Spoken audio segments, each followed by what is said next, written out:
So we are reading today from chapter 13th of Srimad Bhagavad-Gita, the verses 8 to 12, and I'm taking part of the verse. Okay. I would like everyone to repeat in Sanskrit the qualities as described in this verses 8 to 12. Amanitvam, Adambitvam, Ahimsa, Kshantir, Arjavam, Acharyopasanam, Saucham, Sthiryam, Atmavinigraha, Indriyartheshu Vairagyam, Anahankara evacha, Janma Mrityu Jara Vyadhi, Dukha Doshanu Darshanam, Asaktir, Anabhishvangaha, Putra Dara Grihadeshu, Nityam Cha Samachitatvam, Ishta Anishto Upapattisu,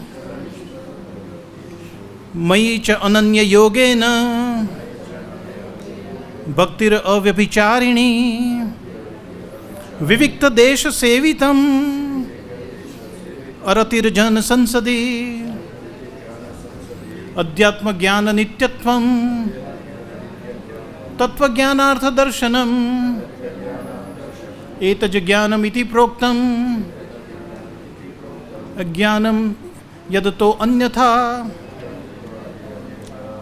Translation, please repeat with me.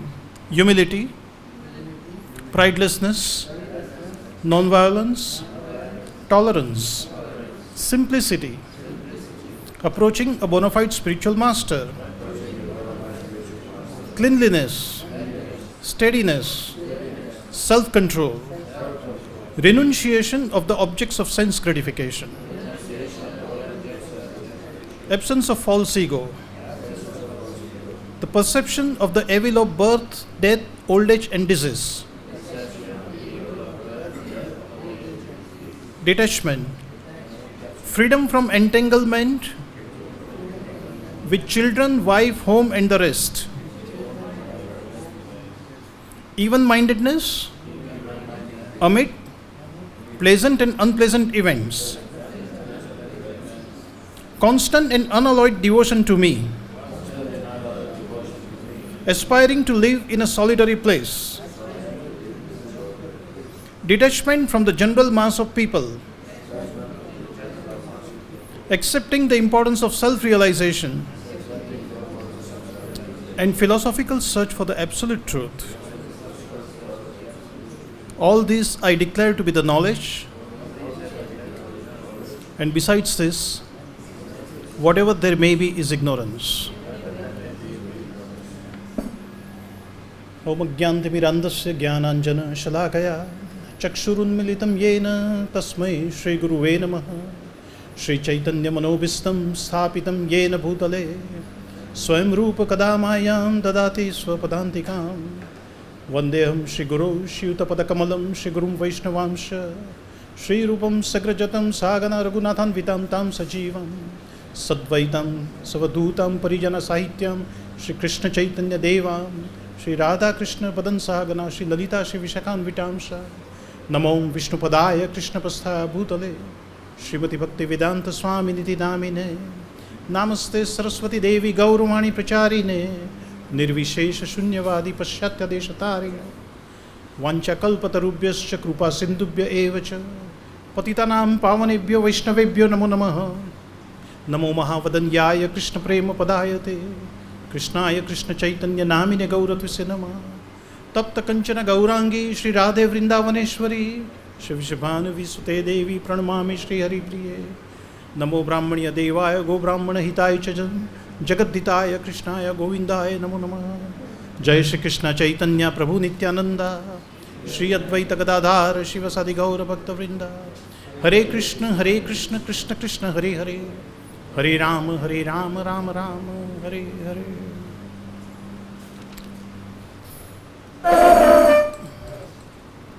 Should I be reading from happiness?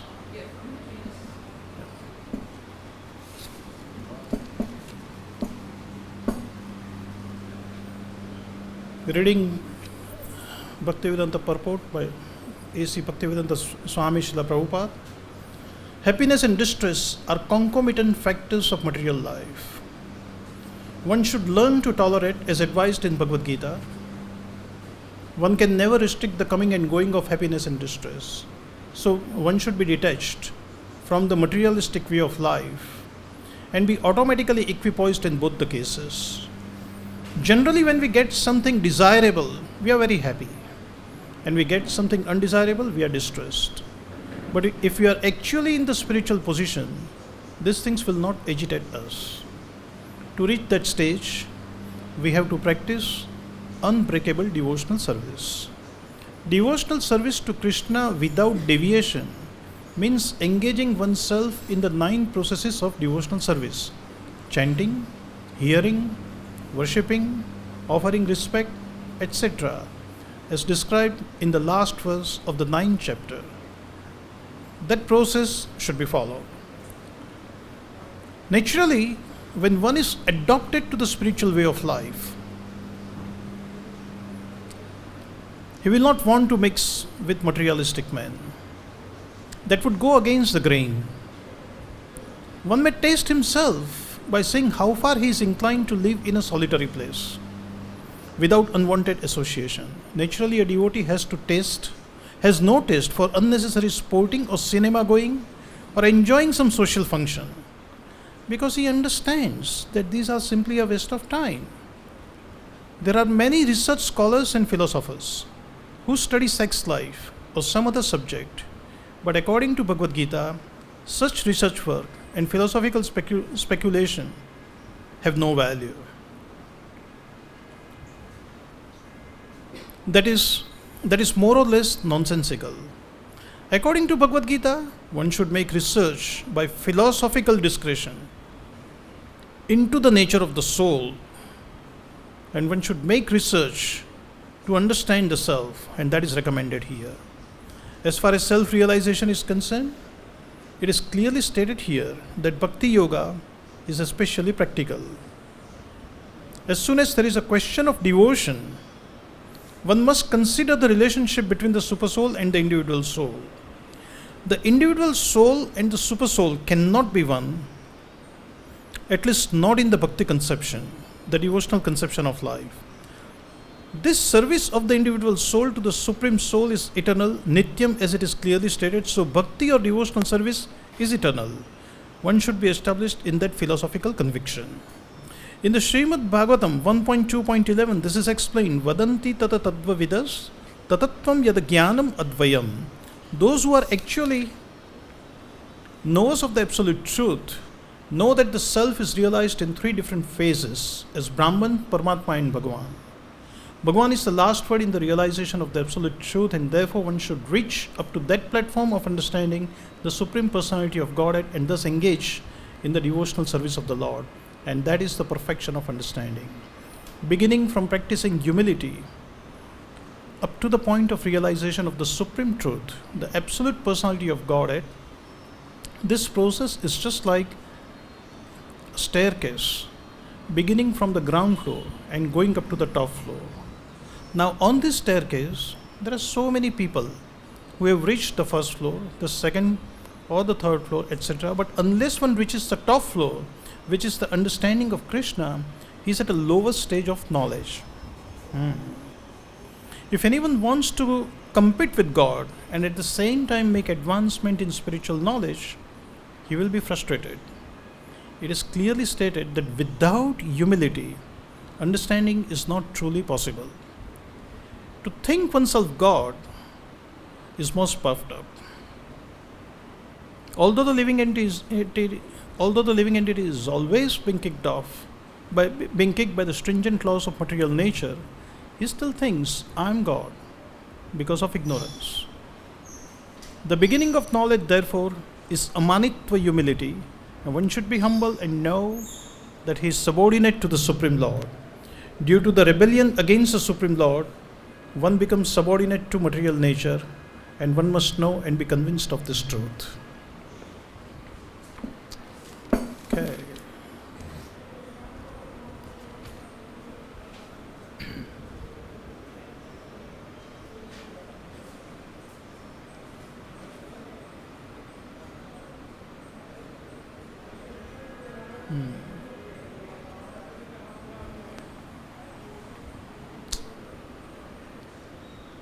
Since we are concluding the discussion on this group of verses, verse 8 to 12 today, I would like to do a brief overview about what is this group of verse actually about. In the next part, we'll try and examine how do we develop these qualities. These are very high qualities. In the third part, we'll actually try to understand, we'll actually do some group exercise.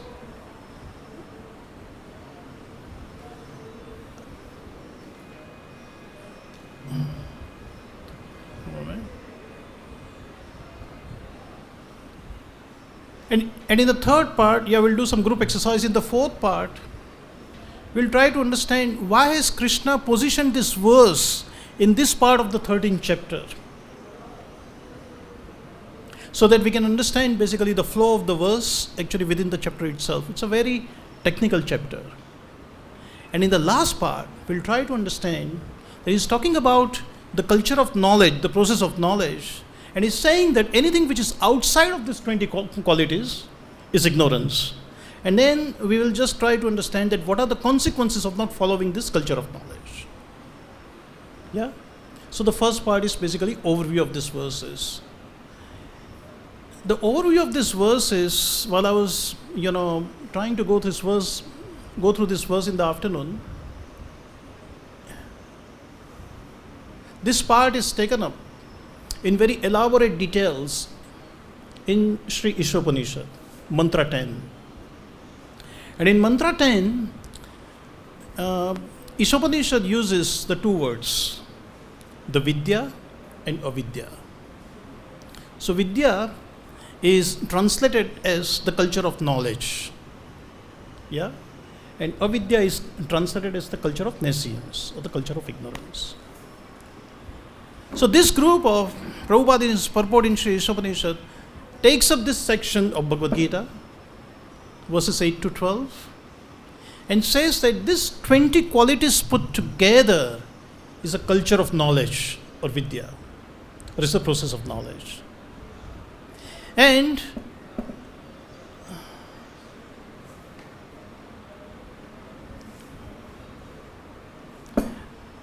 we would like to understand that how do these qualities manifest into us?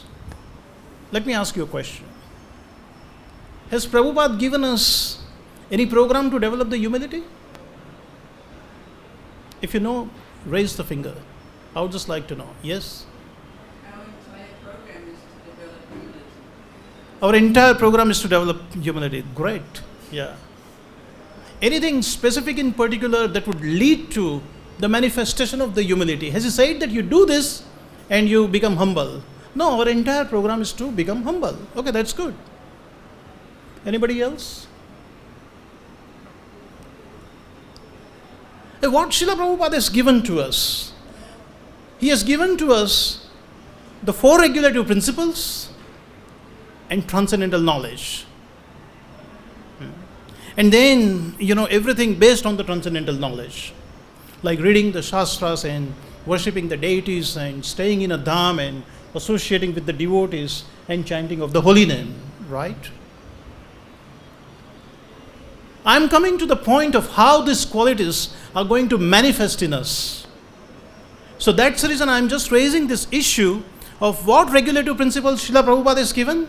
No meat eating. Such simple thing. It's not complicated. No intoxication. No illicit sex and no gambling, and you chant 16 rounds regularly and attentively, and you go back to Godhead. Krishna says you need to develop this culture of knowledge. Now the question arises is, where is this humility? Where is this pridelessness? Where is this tolerance? Where is this arjavam? Where is this shantir?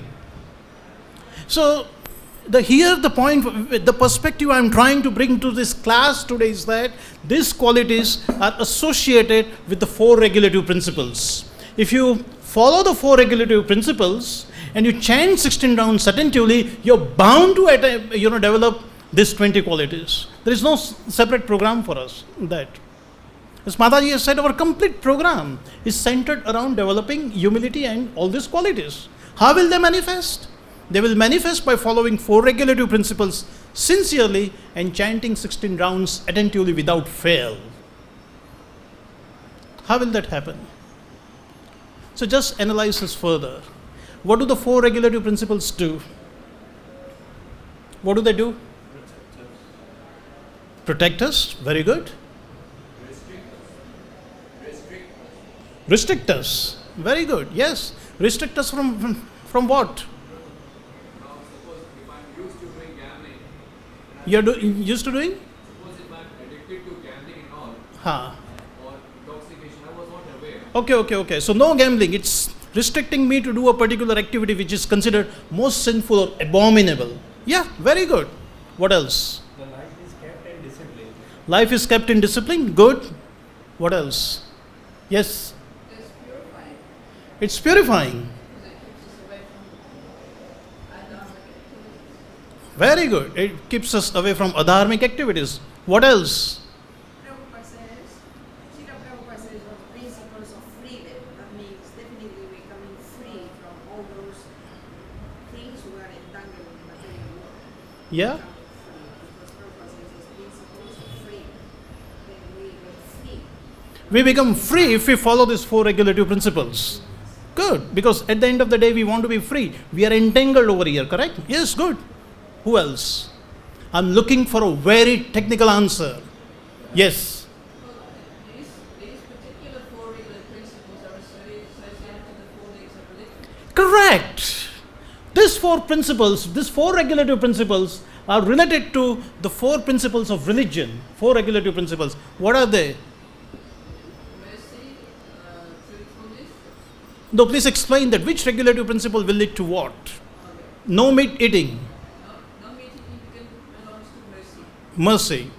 No intoxication. Belongs to cleanliness. Austerity, correct? No intoxication is austerity. Yeah, no gambling. No gambling is truthfulness. No gambling is truthfulness. And No illicit sex is cleanliness. and no illicit sex is cleanliness. Exactly.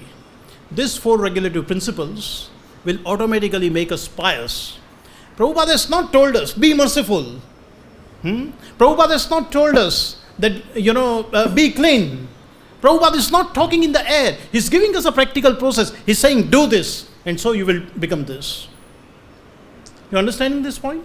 Now, these 20 qualities are actually manifesting from these 4 principles of religion. Now, just by following the 4 regulative principles alone, these qualities will not manifest. You go back to the process of creation. What happens at the time of creation? The Supreme Lord glances at Pradhan, and Pradhan is transformed into Mahat Tattva. And Mahat Tattva gets transformed into false ego. And the false ego gets transformed into 3 types of modes of material nature. And then it all happens. The 24 elements basically, just manifest one after another. What is the catalyst factor? The glance of the Supreme Lord. It's just the glance, it's just the catalyst that stirs up everything and basically breaks up the entire Pradhan into 24 elements, out of which this material world takes place. Understand this point. I'm giving you this analogy because it's very important to understand that just by following 4 regulative principles, you don't develop 20 qualities on their own. You require the catalyst in the form of Maicha Ananya Yogena Bhaktir Avyabhicharini. This is a catalyst. This is the principal quality. This is the Swarup Lakshana, right, of someone who has developed all these qualities. And when the pure devotional service combines with these 4 regulative principles, right, it stirs up the 4 regulative principles, and automatically the humility, tolerance, cleanliness, everything just manifests. See, Prabhupada's program. He's not asking us, be religious and pious, you got to be merciful, you got to be compassionate. No. You follow 4 regulative principles. This is what you got to do consciously. And you got to chant 16 rounds attentively. As a combination of that, this will happen. This is the culture of Vidya. Now, I would like to form, the third part and the second part are actually combined together. So what actually we'll do is that we'll form basically 3 groups.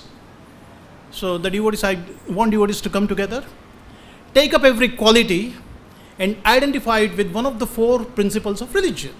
What are the 4 principles of religion? Mercy, truthfulness, cleanliness, and mercy, truthfulness, cleanliness, austerity. You will find many actually qualities falling in the grip of austerity. Can you actually do this exercise? It's possible, Prabhus? To sit down together in a group. No, not sit down. Get your chairs together and just discuss if you can. Is it a good idea or a bad idea?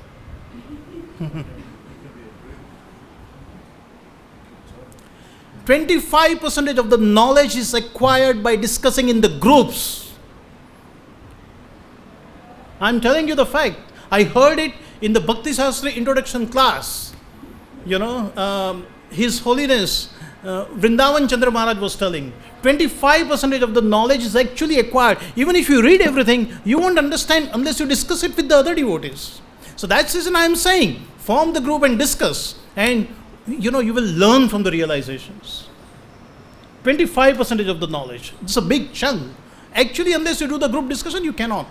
So please do that. All you need to do is pick up a quality and identify it with the principle of religion. Just discuss it amongst yourself. Take just 5 minutes. You don't have to tell me your answers or whatever. Yeah?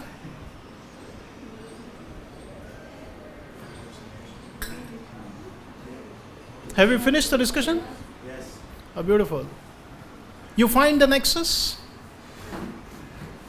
You find the nexus between the 20 qualities and the 4 principles of religion coming from 4 regulative principles. And that's Prabhupada's genius. No sampradaya has 4 regulative principles. I can tell you that. What would you call a person who has developed 20 qualities? There is a word for that. What? Developing knowledge. Sorry? Developing knowledge. Developing knowledge? No, the person. I'm telling you, what would you call a person who has developed these 20 qualities? Very bad. A devotee. Devotee? Yeah, he's obviously devotee. But there is a word for that. I'm not sure. We can't say Mahajan. Because Mahajan is of. Yeah. We are following in the footsteps of a Mahajan, yes, but such a devotee is as good as a Mahajan, if he's not Mahajan. But yeah, what's the word for that? Sadhu?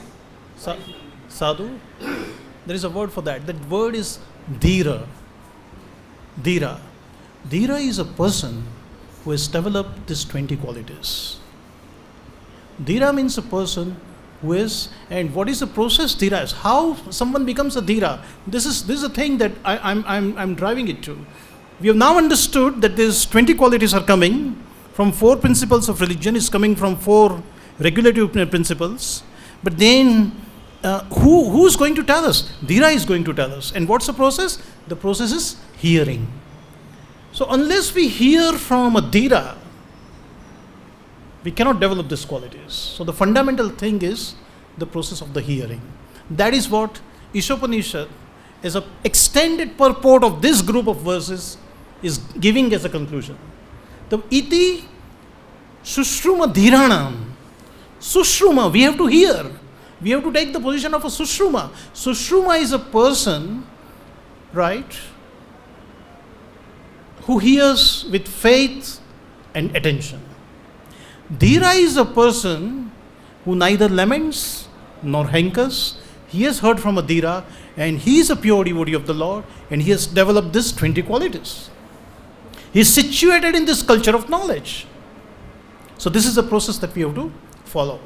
So again, basically an exercise that to a person sitting next to you, right? Please discuss for 2 minutes. This will benefit you a lot. How do you intend to increase your hearing from Dhira? Can you actually do that? Discuss with a person next to you. Why I'm asking you to do this exercise is that in a Bhagavad-Gita class, right, when you try and express a desire that I want to enhance my reading of Srila Prabhupada's books and I want to actually enhance my actual hearing of the Shastras, it will actually manifest. You are understanding this point?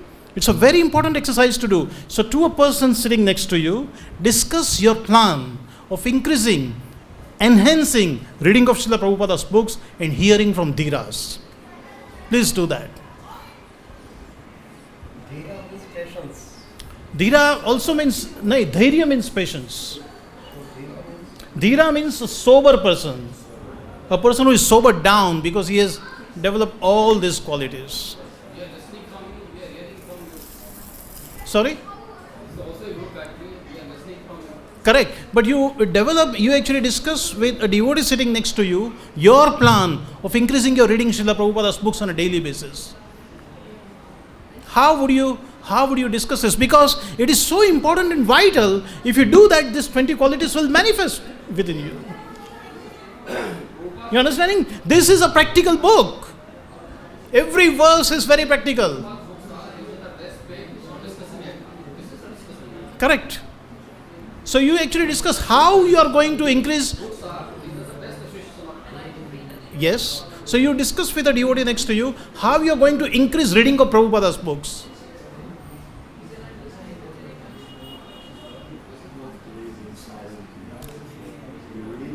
Okay, are we done? Are we done? Excellent. Yeah. See, by such discussion, the desire can get aroused within the heart to read more and more books of Srila Prabhupada when we share our realizations with the others. And so many techniques of enhancing, reading of the books will actually come out and will benefit us. And if sincerely one desires to enhance the reading, especially in Bhagavad-Gita or Bhagavatam class, then Krishna will facilitate that. It's bound to happen. So that's the reason we did that exercise. So, just revising this portion is, we must associate with a Dhira. Dhira is a sober person who neither laments nor hankers. He is a pure devotee of the Lord. He has developed 20 qualities and we must associate with such Dhira. We must hear from him. The process is the hearing and we must take the position of a Sushruma. Sushruma means one who hears very attentively and with faith. Right? And then, what will happen is that under the guidance of a Dhira, we can follow 4 regulative principles, right? And we can develop transcendental knowledge will manifest. The knowledge will be transformed into surrender. There is not immediate surrender. There is a knowledge first. Knowledge is followed by the surrender. Surrender is transformed into the devotion. And the devotion is transformed into the reciprocation. At that stage, you can begin to perceive Krishna's presence in your life, around you, and in so many things. They say that the Uttama Adhikari says everything is Krishna's energy. This is based on the reciprocation. Unless Krishna reveals himself, you can't see him. And that comes only when the devotion manifests. So there are 4 stages, and these are the 4 themes which are flowing within Srimad Bhagavad-Gita. Knowledge, surrender, devotion, and reciprocation. So unless we come to the stage of devotion and we are following the 4 regulative principles sincerely, these 20 qualities will not manifest fully. We want humility to be developed fully, the tolerance to be developed fully, cleanliness to be developed fully. When is that going to happen? When the knowledge, surrender, and we come to the stage of devotion. Like, for example, you associate with a bhakta and he tells you that this material world is a useless waste of time. Here we suffer from 4 problems, 3 anxieties. Solution is to chant the holy name. We are convinced by then and we pick up a chanting bit and we chant. That is called chanting based on knowledge. And gradually over a period of time we surrender to spiritual master. And now we have taken a vow. We have become surrendered soul. Right? Our life and soul is the instructions of spiritual master. We got to follow 4 regulative principles and we must chant. So we are chanting on the stage of surrender. And as we surrender, as we chant sincerely, gradually the devotion manifests within the heart. And when you chant with devotion, you're chanting for the pleasure of Krishna. You understand these three stages? Chanting based on knowledge, chanting based on surrender. It's just like a duty. I've got to chant my rounds. Oh my God. It creates anxiety if 16 rounds are not finished. This is chanting based on surrender. One who is chanting for the pleasure of Krishna is not bothered about how many rounds he is chanting, whether he is pleasing Krishna. Get my point? And when you chant with the devotion, Krishna reciprocates. Chaitanya Mahaprabhu says that chanting is a process, is like a fire sacrifice. The tongue is like a spoon.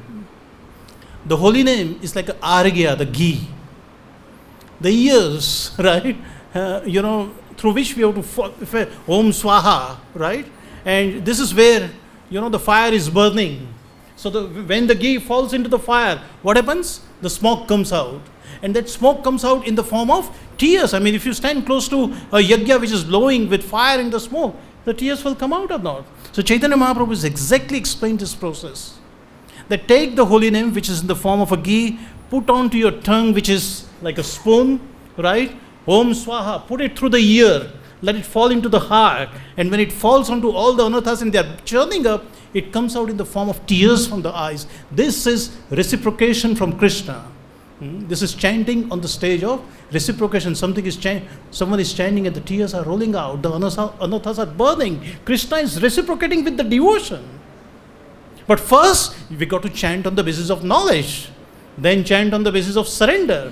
Then chant with devotion. As you sincerely progress, it will come that stage. And finally, you chant and Krishna will reciprocate to you. So these four themes are flowing. So here, in the context of these 20 qualities, when pure devotional, when we come to the stage of devotion, these four regulative principles will manifest 20 qualities. And nectar of devotion identifies this stage of sadhana bhakti as Shubhada. There are three types of pure devotional service, right? There is a sadhana, bhava and prema. And the two qualities are identified with each of these three stages of bhakti. So in sadhana bhakti, the first thing that happens is kleshagni and Shubhada. Simultaneously, just manifest. This is Shubhada portion. If you just like, we're trying to relate with Isopanishad, nectar of devotions and, just things like that so that you get a proper perspective of the picture.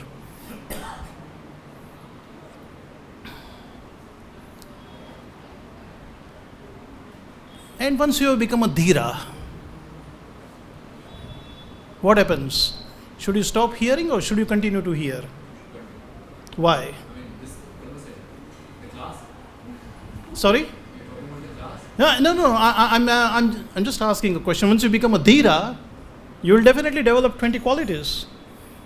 You have developed 20 qualities. You are a dhira, right? You should stop hearing from a dhira, or what you should do? There is no end. We must continue to. It is connected. As soon as you stop hearing from a bona fide devotee as soon as the hearing process is stopped, everything will become weak. It will just fall apart.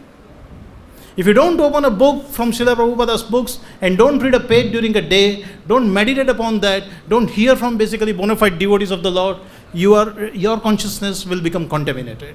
You will become weak. And these 20 qualities, humility at this level, it will slowly become this. Tolerance will come to this. I'm trying to give you an example. This should never be stopped. That's basically a principle. Okay. Unalloyed, unbreakable. What is that? Maicha ananya yogena bhaktir avyabhicharini. Avyabhicharini means without interruption. It cannot be stopped. That's the principle. And that is Swarupa Lakshana of a dhira. Everything else is Tatastha Lakshana, secondary qualities. The primary, mukhya quality of a dhira is that he is situated, he is fixed in hearing from a dhira. Prabhupada would read his own books. What an example. He would read the books of the Acharyas so that he can translate. Otherwise, how is the transcendental knowledge going to flow? Yeah? Okay. We don't have much time left. So what actually we'll do, we'll discuss why is Krishna positioned this verse over here in this section. You see, this actually chapter begins with Arjuna asking a question, right? He asked for 6 things to be explained. Kshetra, Kshetragya, Prakriti, Purusha, and Jnanam and Gneyam. Yeah, hang on a minute. What's the link between this chapter and the 12th chapter? How has Arjuna come to this question? Any realization? How is this chapter connected with 13th chapter? We can see 7, 8, 9, 11, 10, 11, 12 are connected. 13th all of a sudden looks out of the bloom. Arjuna actually comes up with a question. What the hell is happening here?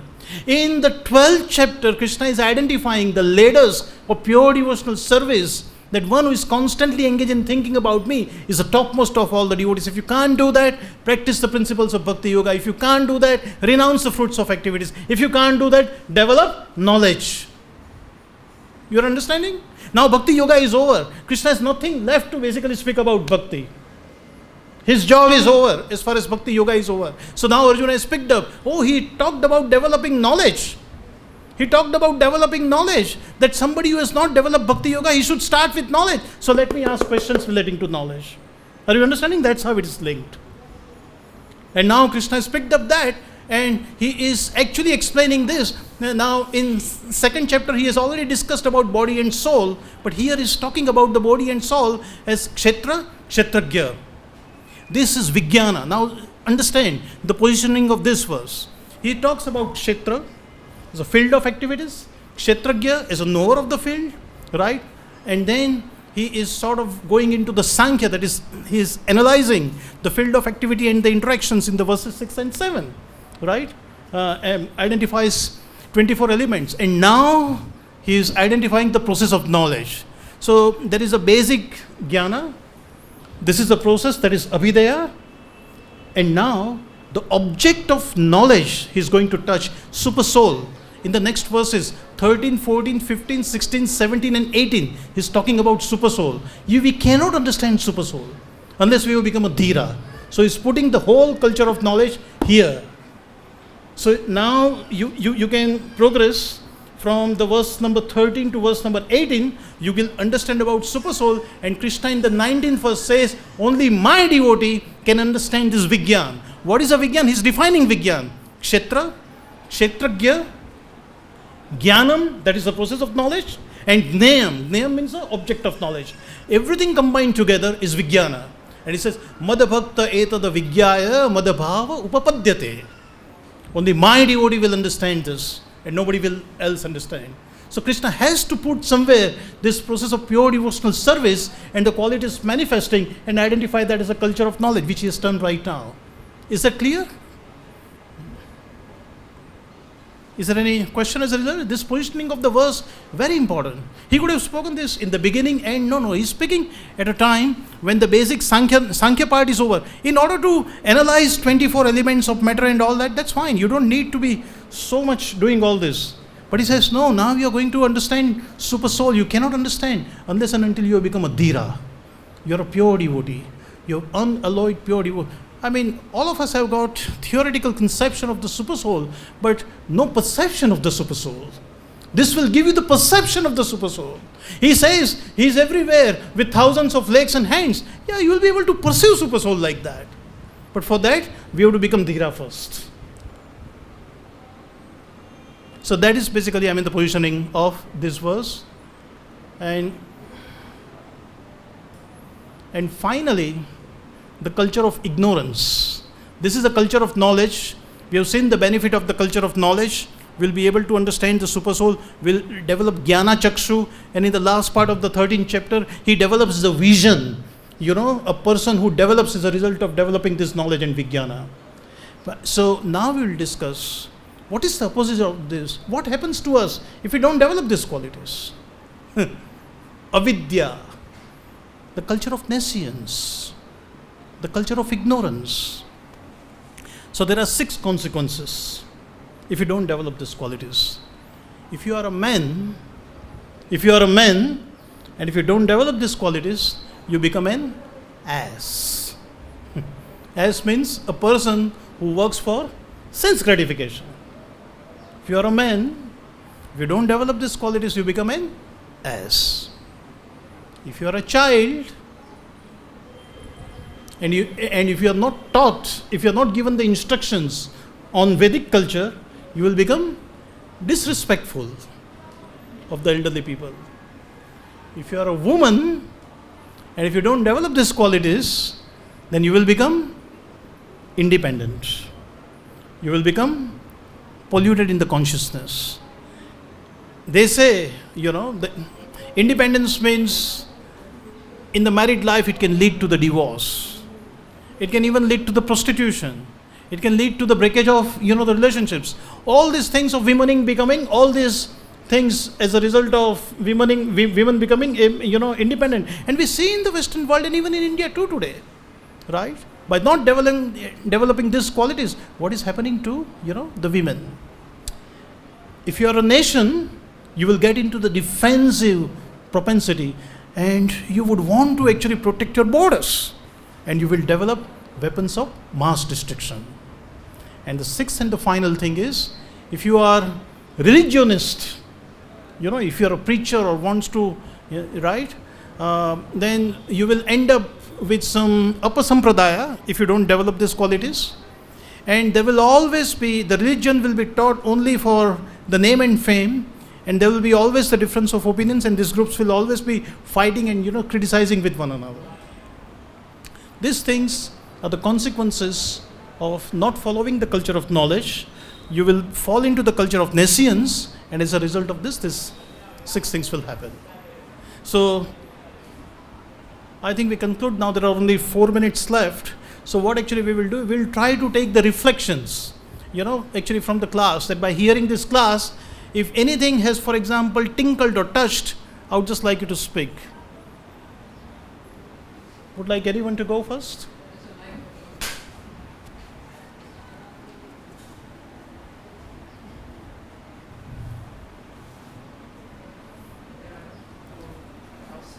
Yeah.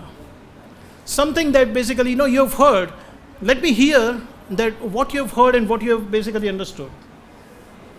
Whatever has touched you, something that you want to speak, you can speak. That's called reflections. Try to reflect on what you have heard.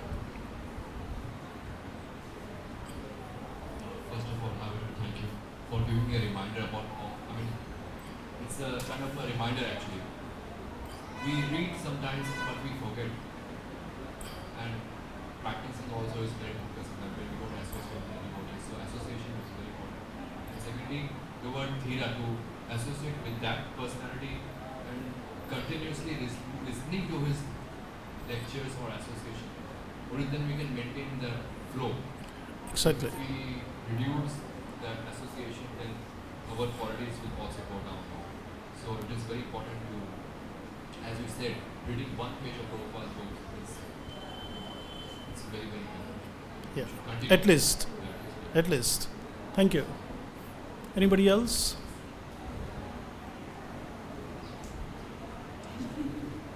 Hey, now just give him the mic.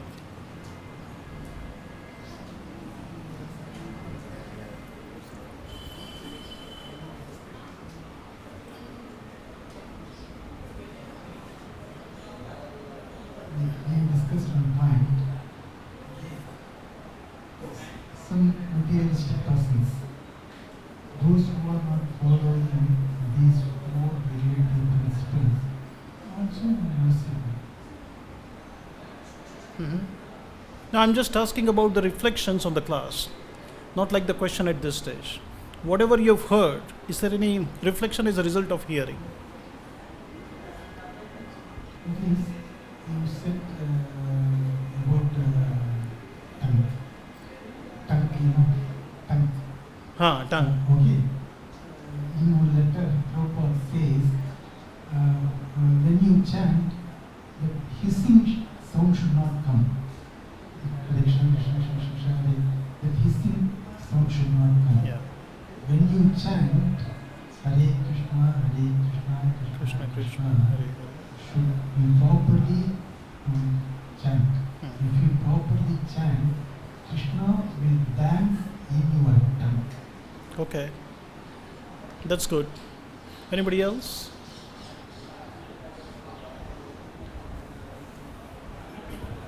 Krishna, you said that without these qualities, if a country defends its borders, it will lead to mass destruction. Sorry? I didn't You understand. said if a country defends its borders, its boundaries, if a country defends its boundaries, then without these 20 qualities, this will lead to mass destruction. Yeah, weapons of mass destruction. Yeah. The country will, without these qualities, the nations as a whole, the culture of education, the culture of ignorance will manifest. And it will ultimately culminate into weapons of mass destruction. Right? Everybody will be so much self-centered. And at the national level, the self-centered will expand into protecting the borders. Even that means killing the other people by using the most destructive weapons of mass destruction. So what we see today, the space war and the atomic, bombs and everything, the nuclear weapons and chemical weapons, these are weapons of mass destructions, and they're manifesting because people are following the culture of nations. Thank you. Every country is now developing atomic nuclear bombs. Yeah. Started from America, Russia, now India is also. Yeah. But It's culture of nations. they are actually ruling the world. Yeah. They are ruling the world. Yeah.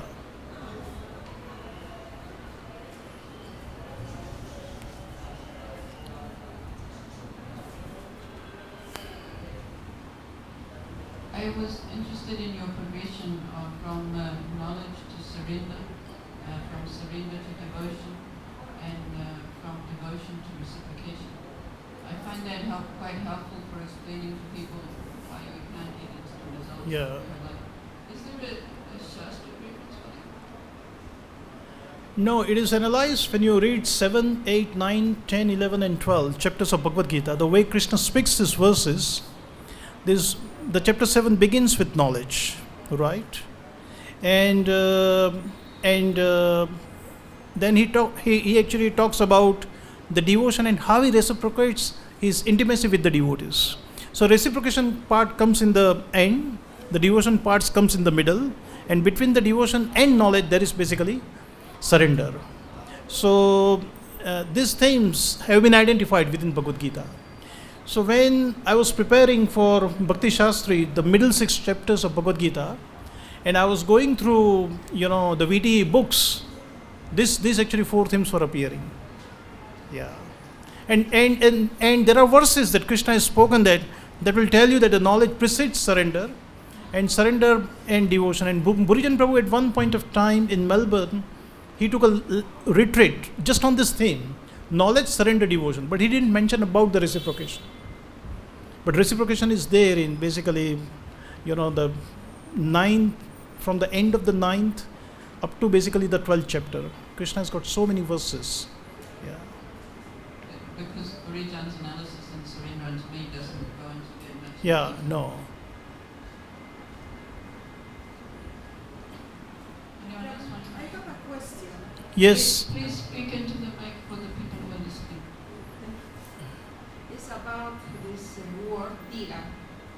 In the Bhagavad Gita also Krishna says, when they change the body, diras tatrana mukyati. The sober person, gives a definition here, the sober person. Is not bewildered by such a Yes, change. not bewildered by the change.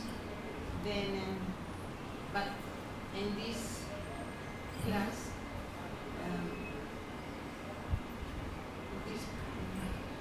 what I meant to say is, doesn't say pure devotee.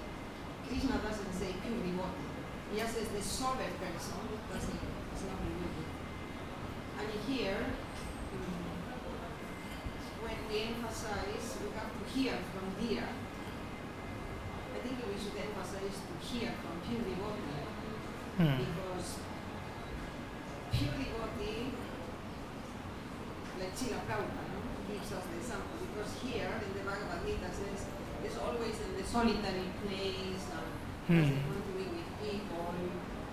But Prabhupada never was like that. That he was in the middle of New York City Sure. with so many people. Then But Prabhupada was always detached, from all American attractions. In his heart, he was always living in Vrindavan, which is a solitary place. So, the place of residence is decided by where your consciousness is situated. I am in Vrindavan, but I am thinking about America. I am not in Vrindavan. I am in America, but I am thinking about Vrindavan. I am in Vrindavan. Rupa Goswami says, try to live in Vrindavan by daily meditating upon Vrindavan. Yeah? but this emphasizing about hearing could be said better. We hear from pure devotee, it's better because the pure devotee doesn't have any devotional service. We have to hear Yeah. from them. We have so many dhiras in our society. They are following the footsteps of Srila Prabhupada. They are following 4 regulative principles. And they are chanting rounds attentively. You can see from their accomplishments that they must be actually dhiras. And we must hear from them. And we must hear from Prabhupada too. Yeah. Yeah. The idea is to hear from bona fide devotees of the Lord. And who is a dhira? Dhira is a person who has heard from dhira. Who is a dhira? The dhira is a person who does not hanker nor lament. He has no material aspirations. But also I hear from some impersonalist people, they are leaders. They are not bewildered for anything, they are detached. And also they don't have fear from death, but they are impersonalist people. Yeah. They are leaders, they have all these qualities. No, but they are aspiring. They are attached to basically merging. They are attached to the idea of merging with the Lord. They want to acquire the position. There is no unalloyed, pure devotional service. So, dhira swarupa lakshana of dhira is, maicha ananya yogena bhaktir avyabhicharini. Impersonalist doesn't fall into this domain. He may be unbewildered. He may have developed this, some of these qualities. But he is not a dhira. He has not developed the knowledge of Krishna. Prabhupada translates actually in some purports of, Ishopanishad, that dhira is a person who talks about Krishna. Very simple definition. Because he has a knowledge of Krishna. He has a knowledge of science of the process of Krishna consciousness. So the idea is to hear from, the pure bona fide devotees of the Lord. Not from impersonalists. They don't fall within this purview. Although some of these qualities will be reflected in their behavior. Because they may be following 4 regulative principles. But as long as they don't perform devotional service at a level of devotion, right? There is no question of developing these qualities fully. Yeah, because in the chapter 2 says, sober person, dhira, dhiras tatra namukati, dhira, sober person. So that dhira is a pure devotee. There is no difference between that dhira and this dhira. Krishna is not talking at any stage within Bhagavad-Gita when he mentions about the devotee, right? He is always talking about the pure devotee and pure devotional service. Yeah? The whole Gita, Yeah. The whole Gita. Where is the question that he has said, Mishra Bhakta? Has he actually mentioned, just Mishra Bhakta? He has said that if you follow, the demigod worshippers and all that, right? But he is not actually speaking about Mishra Bhakti. There is not much mention about the, the Mishra Bhakti. There is the mention about the pure devotional service. thank you. Yeah. I don't know whether I have answered that properly.